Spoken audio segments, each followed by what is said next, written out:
There is a grandmother on St. Helena Island who still toasts Benny seeds the way her mother taught her in a dry cast iron skillet, shaking it by the handle so nothing burns. She has never read a cookbook. She does not need one. The knowledge in her wrist crossed an ocean before it ever reached that kitchen. Charleston built its reputation on rice. That rice came from West Africa, carried by enslaved men and women who knew how to grow it, harvest it, and turn it into meals no European planter could have imagined. The dishes they created were never written down. They moved hand to hand, pot to pot, generation to generation. The dish at number 14 is where the theft gets personal. Number 7 divides people who hear about it for the first time. And number 1 is not a dish at all. Hit subscribe because this particular history is running out of living witnesses. Here are 25 lost Charleston Lowcountry dishes that kept West African roots alive. Number 25, Benny wafers. The word Benny comes from the Wolof and Mandinka languages of West Africa, where sesame seeds carried a reputation for good luck. Enslaved Africans brought them to the Carolina Lowcountry in the 17th century, tucked into their hair and clothing. Charleston cooks pressed them into thin, crisp wafers, sweetened with brown sugar and butter, baked until the edges curled. The flavor sat between a cookie and a cracker, nutty and warm, with a faint bitterness that no amount of sugar could erase. Benny wafers were standard at Charleston tea tables and church gatherings through the 1950s. By the 1980s, commercial cookie companies had crowded them off grocery shelves. A handful of Lowcountry bakeries still make them today, but most people under 50 have never tasted one. Number 24, Limpin' Susan. If Hoppin' John was the famous sibling, Limpin' Susan was the one nobody talked about. This dish combined okra and rice, two crops that came directly from West Africa, cooked together in bacon drippings until the okra broke down into a silky sauce that bound the rice into something closer to a porridge than a pilaf. The name likely came from the way the dish moved on the plate, loose and unsteady, unlike the firm, dry texture of its pea-based cousin. Gullah families on the Sea Islands served it as a side or a full meal depending on what else was available. It required almost nothing. Rice, okra, a little fat. That simplicity was its strength and its undoing. When convenience foods arrived, dishes that took patience disappeared first.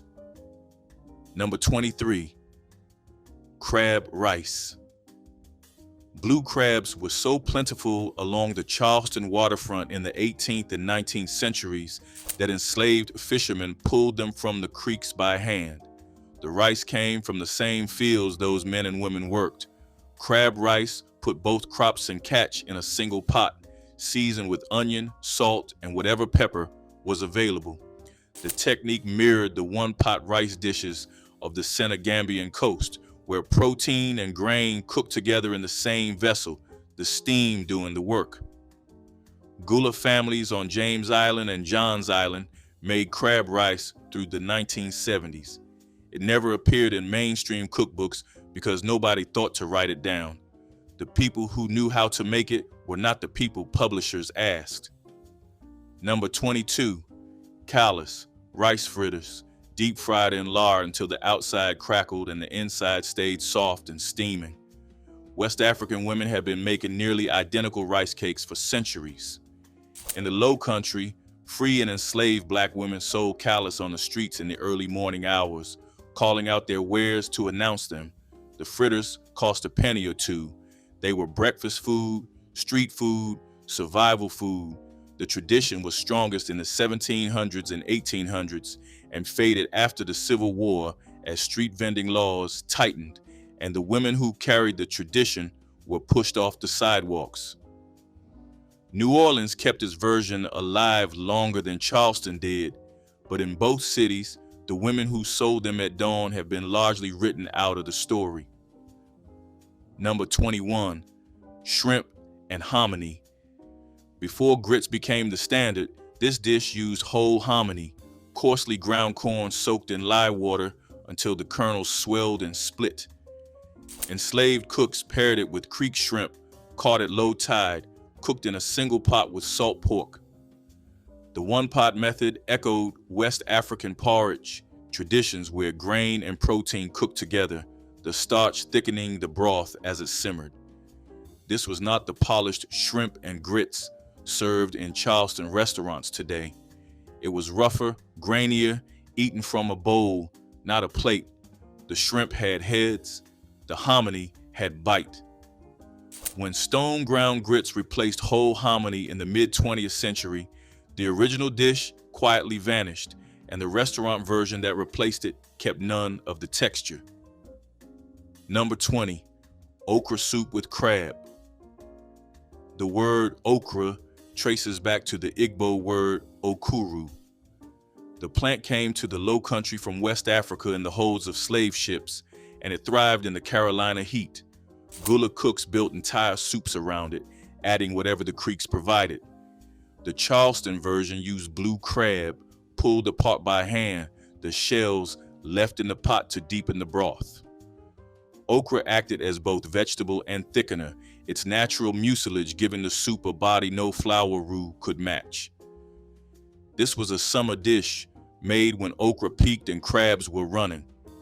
Health-conscious cooks in the 1990s rejected the texture of cooked okra, and the soup lost a generation of eaters who never came back. Every dish on this list shares one trait that no Charleston history book acknowledged for 200 years. The crops are African, the techniques are African, the one-pot method, the reliance on rice as a foundation, all of it traces back to the Senegambian coast, the Windward Coast, the Gold Coast. Enslaved Africans did not simply provide labor in the Lowcountry. They provided knowledge. They knew which soils grew rice. They knew how to manage tidal irrigation. They knew how to turn a handful of okra and a few crabs into a meal that could feed a family. The cookbooks that made Lowcountry cuisine famous were written by white women who employed black cooks. The recipes traveled upward. The credit did not. Number 19, mullet and grits. This was the fisherman's breakfast on the sea islands, and the fishing method that produced it was older than anything European settlers brought to the coast. Gullah men threw cast nets from the shallows, a circular weighted net flung by hand in a motion that required years of practice. The technique came directly from West Africa, where fishermen along the coasts of Senegal and Sierra Leone had used cast nets for centuries. The mullet they caught in Lowcountry tidal creeks were bony, oily fish that most white Charlestonians considered trash. Gullah families knew better. A whole mullet, scaled and gutted, fried in lard in a cast iron skillet until the skin blistered and the bones went soft enough to chew.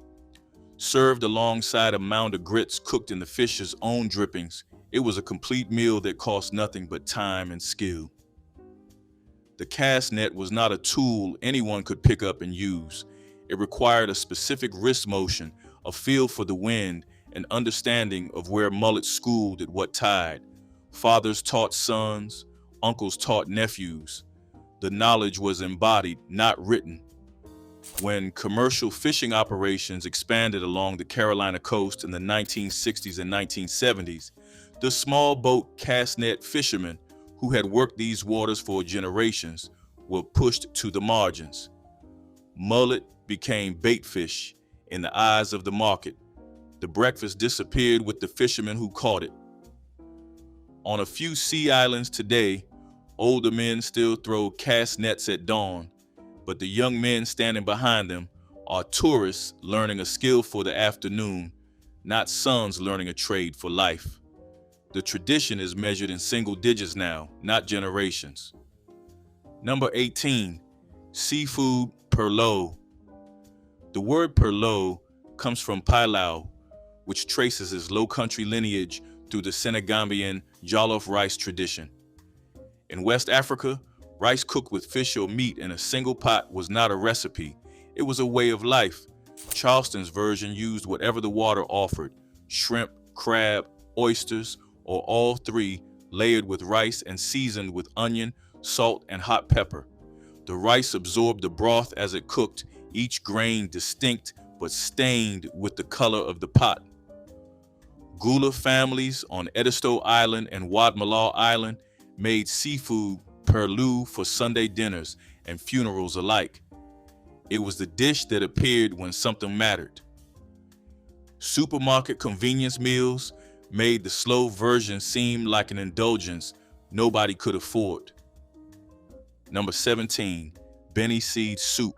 Enslaved cooks in the Charleston Lowcountry ground Benny seeds into a paste, thinned it with broth, and simmered it until it became a rich, nutty, cream-colored soup. The technique was a direct descendant of West African sesame-based stews, where ground seeds provided the fat and protein that meat could not. In the big house, Benny soup was served in porcelain bowls as a first course. In the kitchen, behind the main house, the cook and her children ate what remained in the pot, if anything remained. The soup required nothing expensive: seeds, water, heat. Its richness came from technique, not ingredients. When sesame farming declined in the Low Country after the Civil War, the tradition of cooking with Benny went with it. Number 16, she crab soup. The version served in Charleston restaurants today bears little resemblance to its origin. Enslaved and later free Gullah cooks in wealthy Charleston kitchens created it using female blue crabs, specifically for the roe, the bright orange eggs that gave the soup its color and its name. The base was cream, butter, and crab stock, thickened with the natural richness of the roe itself. It was a spring dish made only when female crabs were carrying eggs. White Charleston families claimed it as their own. Cookbooks attributed it to plantation mistresses who never stood over a stove. The Gullah women who invented it went unnamed. Today, the roe is gone. So is the credit. Number 15, sesame-crusted whiting. Gullah cooks on the sea islands dredged fresh whiting, not in cornmeal alone, but in a mixture of cornmeal and crushed Benny seeds, then fried it in hot lard until the coating turned golden and the sesame cracked between the teeth. The combination married two West African staples, sesame and fresh-caught fish, in a preparation that had no European equivalent. Whiting was cheap and abundant in the Low Country, showing up in cast nets and off docks. The Benny coating elevated it into something with a distinctive, almost smoky flavor. The practice faded as commercial fish, frying standardized coatings to cornmeal alone. Sesame lost.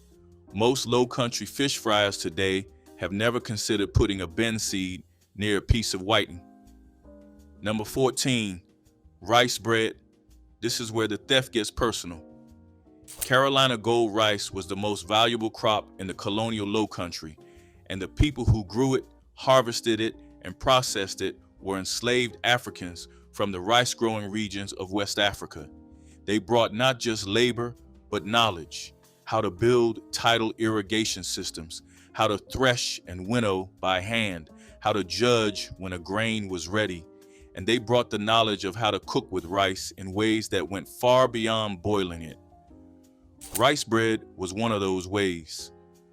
Gullah bakers ground raw rice into a fine flour, mixed it with water and a little wheat flour, and baked it into a dense, slightly sweet loaf that held together better than cornbread and lasted longer. The texture was unlike anything in the European baking tradition. Chewy, moist, with a sweetness that came from the rice itself, not from sugar. Rice bread was a plantation staple in both the big house and the slave quarters, though the quality differed sharply. The enslaved version used broken rice, the grains that cracked during processing and could not be sold. The big house version used whole polished grains.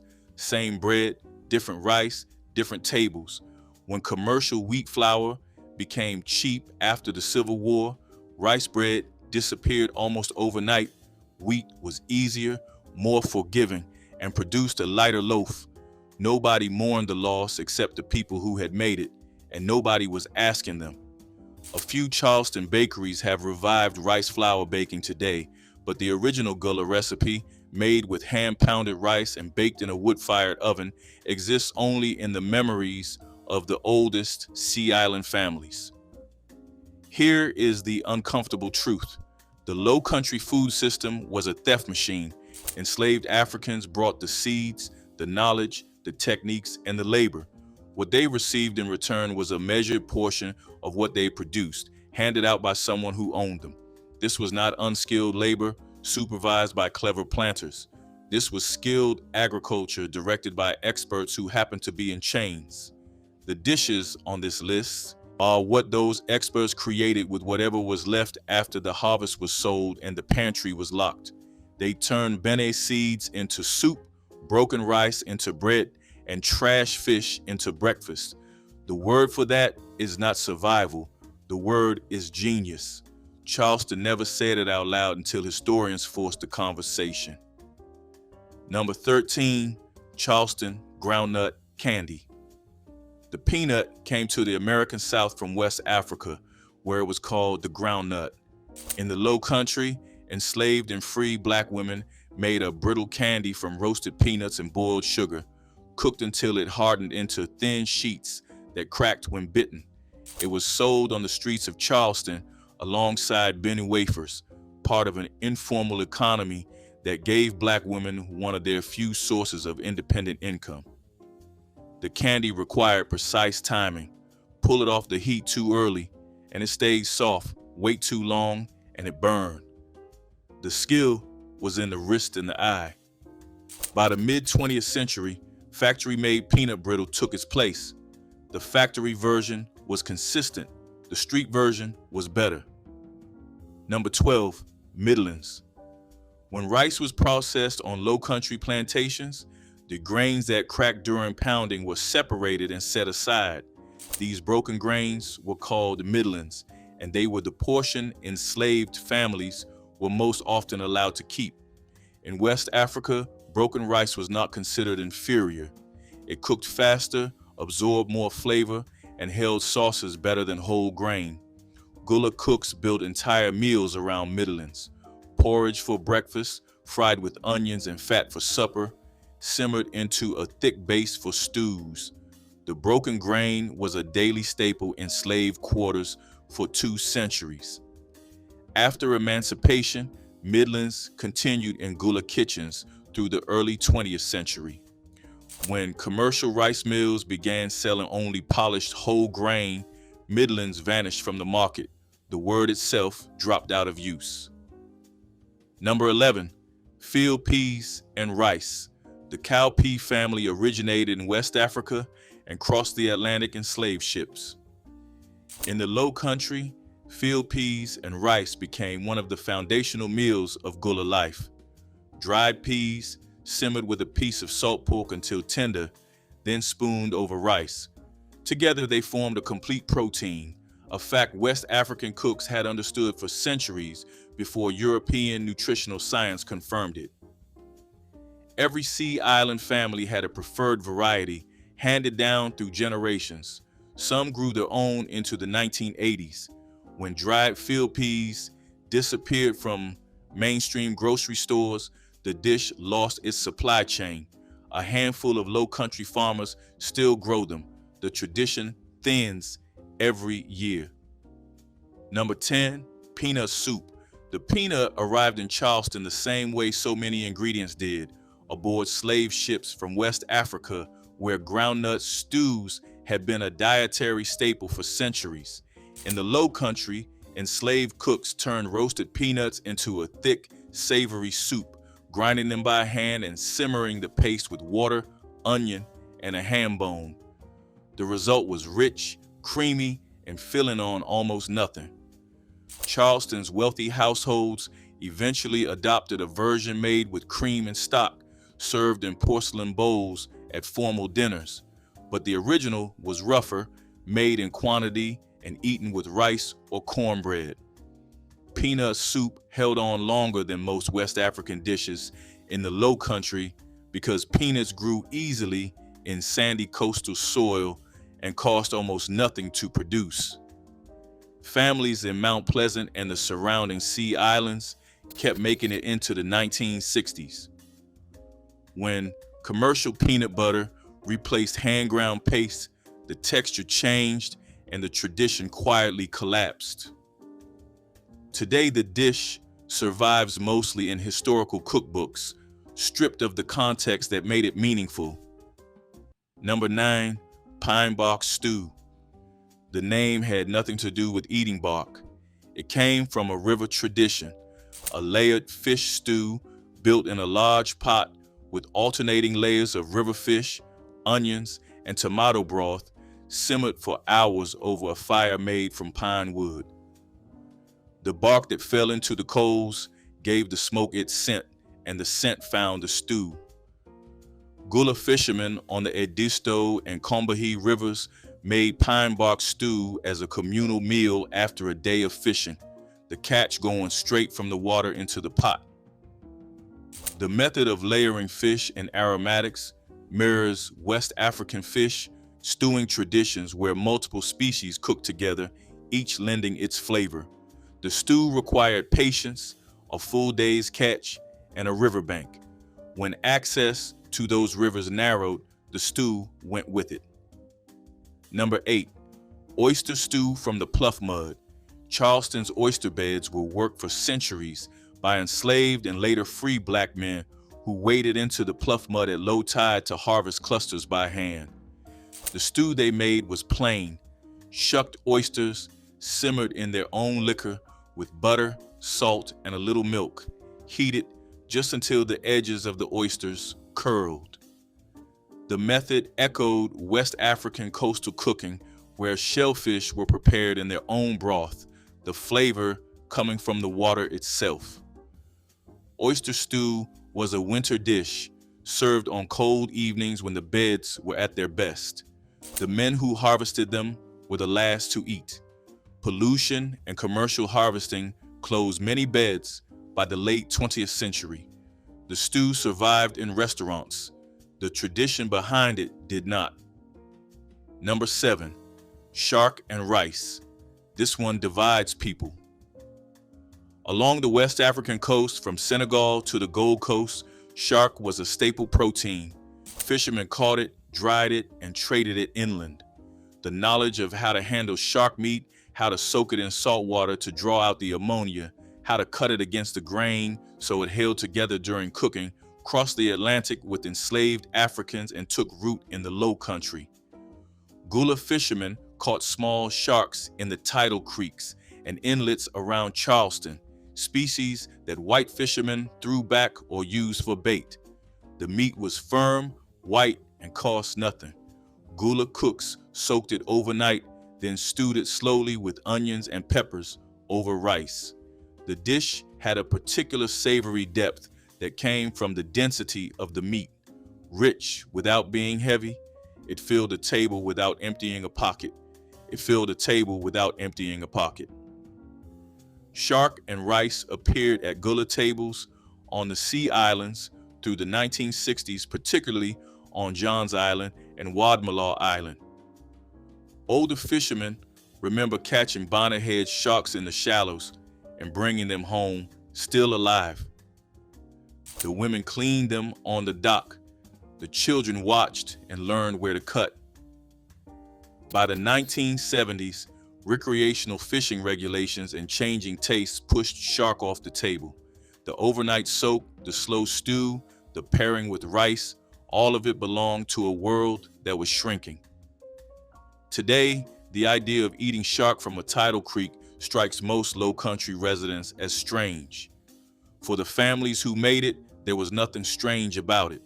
It was dinner, and the technique came from a place none of them had ever seen, but all of them carried.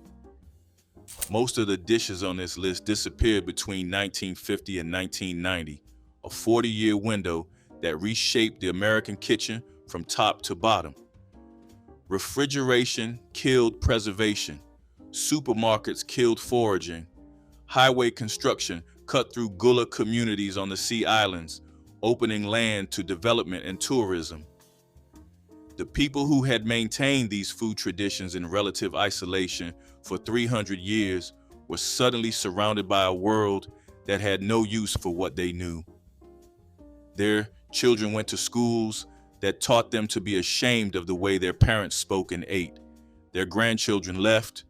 The kitchens went quiet. What was lost was not just a set of recipes.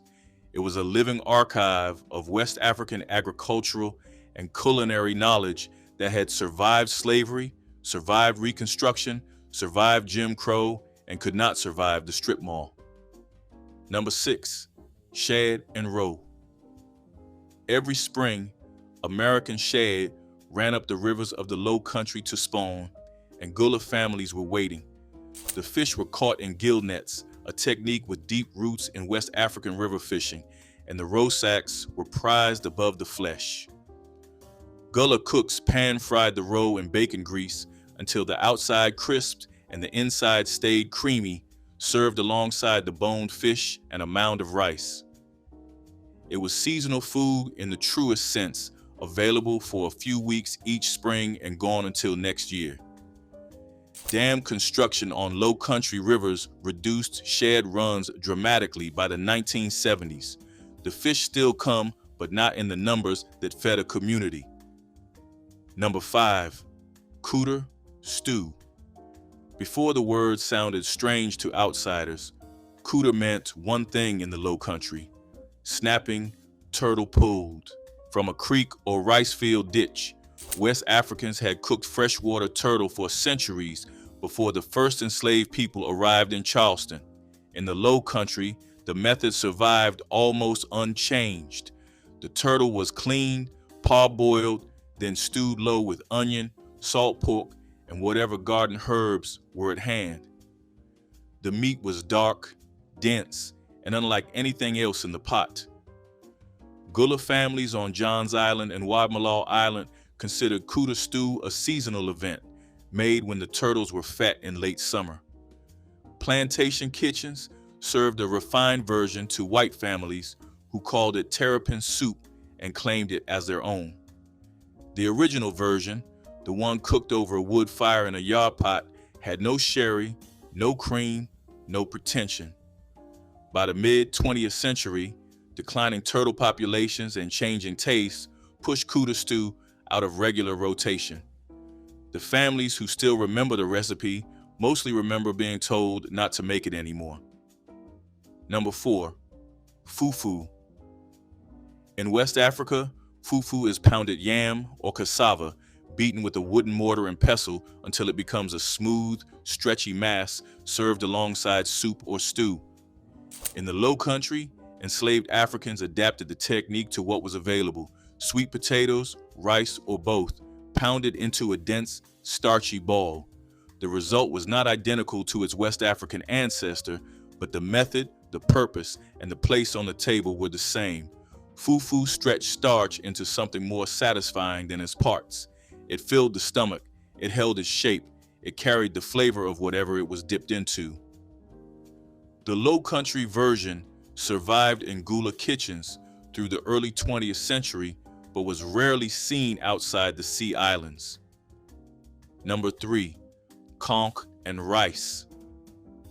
In the shallow waters off the Carolina coast, conch were harvested by hand by Gullah divers who knew where to find them by reading the bottom. West African coastal communities had gathered and prepared shellfish for centuries, and the knowledge of how to extract the meat, tenderize it by pounding, and cook it slowly to avoid toughness came straight across the water. Gullah cooks stewed the pounded conch with tomato and pepper, served over rice. Rush any step, and the conch turned to rubber. Get it right, and it was tender and sweet. Commercial harvesting, depleted conch populations, along the Carolina coast by the mid-20th century, and the dish became a memory before it ever became famous. Number 2, swamp cabbage and rice. Swamp cabbage is the heart of the Sabo palmetto, South Carolina's state tree. Gullah families harvested it from the dense palmetto stands of the Lowcountry, cutting the tree to reach the tender core. The heart was sliced thin and cooked slowly with salt pork and rice, the way West African cooks prepared palm hearts along the Guinea coast. It had a mild, slightly sweet flavor, closer to artichoke than to cabbage, and it softened into the rice as it simmered. Harvesting it killed the tree, which meant you never took more than you needed. That restraint was built into the tradition. When development cleared palmetto stands and conservation laws restricted harvesting, the dish disappeared. The trees were protected, the tradition was not. Number 1, Carolina Gold rice. It is not a dish, it is the foundation every dish on this list was built on. Carolina Gold was the variety that enslaved West Africans cultivated in the tidal floodplains of the Lowcountry, using irrigation techniques their ancestors had perfected along the upper Guinea coast, from Senegambia through Sierra Leone and into the Windward Coast. These were not simple patties. The system required levees built by hand, trunks carved from cypress to control the flow of fresh water and salt water, and a precise calendar of flooding and draining that depended on reading the tides. No European planner understood this knowledge. It lived in the hands and memories of the people who had grown Oryza glaberrima, African rice, for generations before they were ever forced onto a ship. Carolina Gold became the most valuable export crop in colonial South Carolina. It built the grand houses on East Bay Street. It paid for the silver, the portraits, the imported silk, and the people who made it possible, who stood waist deep in malarial water to cultivate it, who winnowed it in coiled fanner baskets, made the same way their grandmothers had made them in West Africa, received nothing for any of it. When plantation agriculture collapsed after the Civil War, Carolina Gold nearly vanished. The dikes crumbled, the fields went salt, the knowledge scattered with the people who carried it. Carolina Gold grows again today in small plots on the same land where it once covered thousands of acres. The rice returned. The world that created it did not, but every dish on this list carries its memory. 25 dishes, 25 pieces of a tradition that crossed an ocean in chains and refused to die. Some of these are still made in Gullah kitchens today, quietly, without ceremony, by people who learned them the same way their great-grandmothers did, by standing in the kitchen and watching. Collard greens cooked with smoked turkey tails instead of ham hocks provided the traditional side dish at a fraction of the cost, turning a bag of greens into nourishment that carried flavor and cultural meaning. Turkey tails, often overlooked and heavily discounted at butcher counters, contained enough fat and smokiness to season an entire pot for under $2. Black mothers would buy 3 or 4 pounds of fresh collards from produce stands where vegetables stayed affordable. The greens were washed repeatedly until no grit remained, then chopped and added to pots where turkey tails had been simmering with onions and vinegar. Hours of slow cooking broke down the greens until they turned silky, while Potlikker became broth so flavorful that people sipped it from cups.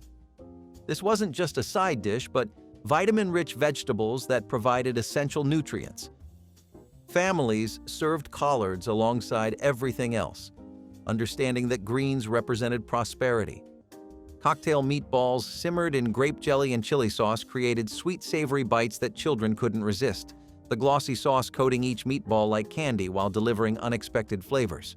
Mothers would brown frozen meatballs in skillets before transferring them to slow cookers or pots where they simmered in a mixture of grape jelly and bottled chili sauce that melted together into a thick, shiny glaze.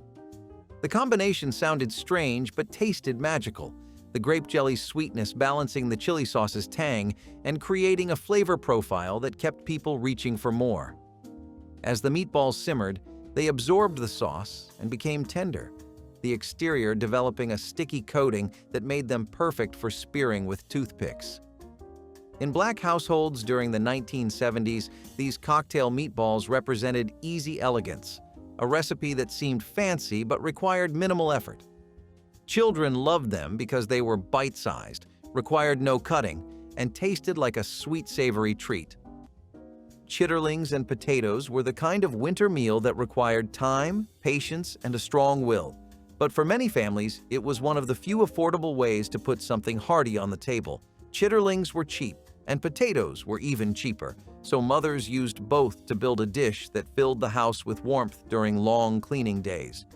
The cleaning of the chitterlings was a ritual in itself, one that older kids knew well and younger kids watched with curiosity. Once cleaned, the chitterlings simmered for hours with onions, garlic, and spices until they softened and soaked up every bit of flavor potatoes went in next, breaking down slowly and adding bulk to the dish. The aroma was strong, earthy, unmistakable, a scent that signaled both work and comfort. Kids may have hesitated at first, but by dinner time they were filling their plates gratefully. The meal was dense, warming, and full of calories needed for the coldest days. Chitterlings and potatoes were winter survival at its most traditional. Mustard greens mixed with turnip tops were the thriftier cousin of collards, but they carried just as much soul. These greens came from gardens and neighbors' hands, bundled together with love and gratitude. Black mothers washed them in cold water again and again, getting rid of grit before tossing them in the pot. They simmered low and slow with salt pork or a leftover ham bone, transforming bitterness into something bold and delicious. Mustard greens had a sharp bite, turnip tops added earthiness, and together they made a dish that tasted like home. The broth, called Potlikker, was liquid gold, sopped up with cornbread until not a drop remained. This wasn't just food, it was a shared ritual, one that stretched across generations. Families gathered around the table, the steam rising from bowls, laughter mixing with the smell of smoky greens. It was nourishment for body and soul, served with pride and memory. Ham biscuits made with country ham and soft dinner rolls became handheld sandwiches that children devoured, the salty ham contrasting perfectly with the sweet, buttery rolls that held everything together.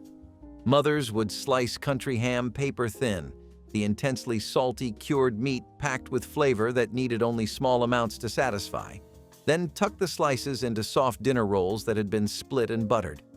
Some families brushed the tops of the assembled biscuits with melted butter and baked them briefly to warm everything through and create slightly crispy tops. The combination of salty, savory ham with soft, slightly sweet rolls created perfect flavor balance that kept people coming back for more. In 1970s Black households, ham biscuits represented Southern tradition, appetizers that could be prepared ahead and served at room temperature. Children loved ham biscuits because they were familiar comfort food in easy-to-eat form, requiring no plates or utensils and perfect for grabbing. Cornmeal rolls made when wheat flour ran short provided the golden, slightly sweet bread that soaked up gravy while stretching limited baking supplies into enough bread for everyone. Black mothers would combine cornmeal with whatever wheat flour remained, creating hybrid rolls that had distinctive texture and flavor, unlike purely wheat-based versions. The cornmeal added slight grittiness and natural sweetness that children found appealing, while the golden color made them look more special than plain white rolls. These rolls required less kneading than traditional bread, making them accessible to cooks with limited time or experience. A single batch using mostly cornmeal could feed 20 people, while using only a fraction of the expensive wheat flour that pure rolls would require. The rolls were best served warm when their texture was softest, though they also held up well for next-day turkey sandwiches. Black-eyed pea soup was the kind of dish that filled the house for days, getting thicker and richer each time it was reheated. Peas were cheap, long-lasting, and dependable, making them perfect for winters when groceries had to stretch far beyond their limits. Mothers simmered them with onions, leftover bones, and simple seasoning, letting the pot bubble low and slow. The smell was earthy and familiar, the kind that drifted through the rooms and made the whole house feel warmer. Kids did not always know what went into it, but they knew it kept them full when the wind outside made the walls creak. By the second or third day, the soup had settled into a thick, hearty stew that hugged the stomach, served with cornbread or rice.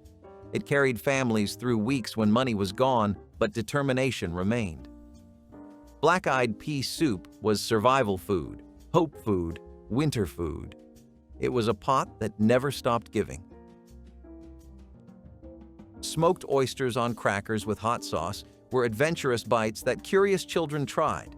The smoky, briny oysters creating complex flavors that divided people into lovers and haters with no middle ground.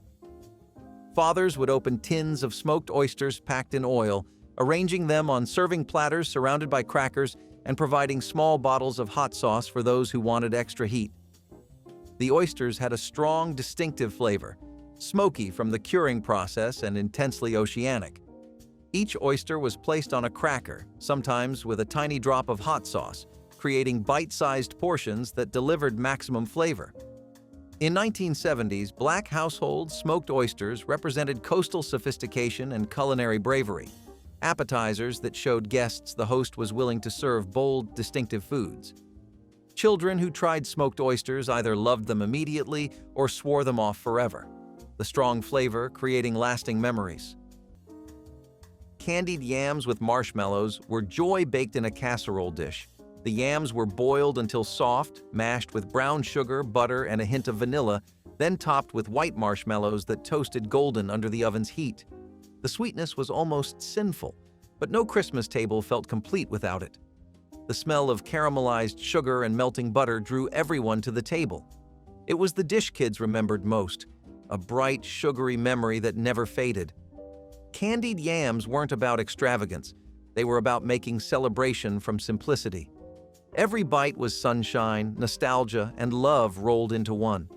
Mothers made them with a kind of reverence, knowing this dish brought light to even the leanest holidays. The bubbling syrup coated every piece, and the top browned just enough to crackle when you scooped it. Sometimes families would add crushed pineapple or a drizzle of molasses for extra sweetness. Whatever went in, the result was always the same: pure, joyful comfort. Those yams weren't just dessert, they were a promise that even in hard times, something sweet could still find its way to the table. Biscuits made fresh on Thanksgiving morning became the warm, buttery bread that mopped up gravy and made every bite more satisfying, prepared from basic ingredients that most kitchens already had. Black mothers mixed flour, baking powder, salt, and lard into simple dough that baked into flaky, tender biscuits, golden on top and soft inside. The key was handling the dough gently and not overworking it, lessons passed down from grandmothers who'd perfected biscuit making through decades of practice. A single batch using 5 pounds of flour produced enough biscuits to feed 20 people with leftovers for turkey sandwiches the next day. Some women brushed the tops with melted margarine for extra richness, while others kept them plain to let the flaky layers speak for themselves. Children would sneak biscuits while they cooled, unable to resist that combination of buttery exterior and steamy interior. Macaroni salad with diced vegetables served in small cups was creamy comfort food that children recognized and loved. The familiar pasta combined with mayonnaise, pickles, and vegetables, creating flavors that felt like home. Mothers would cook elbow macaroni until tender, drain it, and rinse with cold water before mixing it with mayonnaise, diced celery, chopped pickles, diced bell peppers, hard-boiled eggs, and seasonings. The salad was chilled for several hours, then served in small portions with spoons. Some families added mustard for tang, others included diced pimentos for color, each version reflecting family preferences. In the 1970s, Black households, macaroni salad represented familiar comfort brought to the appetizer table, showing that holiday food didn't always need to be fancy. Children loved macaroni salad because it tasted familiar and satisfying, like picnic food that reminded them of summer even during cold November. Homemade egg custard pie was the quiet pride of many 1970s Christmas tables, a dessert that tasted like warmth itself, made from pantry basics, milk, sugar, eggs, and a touch of vanilla. It didn't need luxury to be loved. Mothers whisked the filling by hand until it was silky and smooth, then poured it into a flaky crust rolled out with practiced patience. As it baked, the sweet scent of custard filled the house, signaling comfort was on the way. The top browned just enough to form a delicate crust that cracked under the spoon. It was sweet but not too sweet, soft but never soggy, the perfect ending to a heavy holiday meal. A dash of nutmeg on top made it festive, like snow dusting a golden sky. Served with coffee or sweet tea, it was a dessert that gathered silence and smiles in equal measure. No matter how modest the celebration, egg custard pie made the night feel special. If your family made something like any of these dishes, say its name in the comments. Drop the one your grandmother turned into gold. Try crab rice this week. Try field peas and rice the way the Sea Islands made them, before the last hands that know the work are still.